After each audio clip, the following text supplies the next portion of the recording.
নমস্কার বন্ধুরা, সরস্বতী পুজোর শুভেচ্ছা, অনেক ভালোবাসা। সরস্বতী পুজোয় কে কী রান্না করলে অবশ্যই কিন্তু শেয়ার করুন। আমি অবশ্যই এটা আগের দিনে ব্লগটা কিন্তু তোমাদের কাছে শেয়ার করছি। তো সকালবেলা উঠেই কিন্তু শুরু হয়ে গেলে রান্নাঘরে কাজকর্ম। সোনা আবার রুটি চেয়ে ভেবেছিলাম রুটি করবো, পরোটা বা রুটি পরোটা করবো। তারপর দেখছি না, সোনা কিন্তু গোলা রুটি বা প্যানকেক খেতে খুবই ভালোবাসে। তো সঙ্গে সঙ্গে ব্যাস একটু নুন দিয়ে একটু গুলে নিলাম, ব্যাস খেতে দারুণ লাগে। কিন্তু রুটির থেকে কিন্তু ঝামেলা কম আর খেতে লাগে অপূর্ব। সাথে আলু তরকারি করেছিলাম আর অবশ্যই খেজুর গুড় ঝোলা খেজুর গুড় দারুণ লাগে খেতে, একটু ডুবে ডুবে এত ভালো লাগে খেতে। সোনা তো ঝোলা গুড় সোনা তো প্যানকেক খেতে খুব ভালোবাসে। তো সোনার মুখেই শুনে নাও সোনা কি বলছে।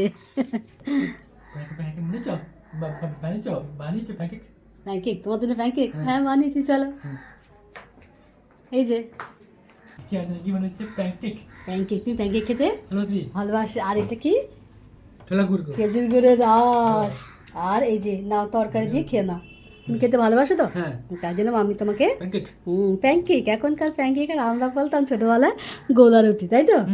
কেমন লাগছে? আমি খেয়ে নাও। দিয়ে কোথায় যাবো আমরা খেয়ে নিয়ে? কালকে সরস্বতী পুজো, বাজার করতে যাবো, তাই তো? তাড়াতাড়ি খেয়ে নাও কিন্তু। যাবে তো তুমি?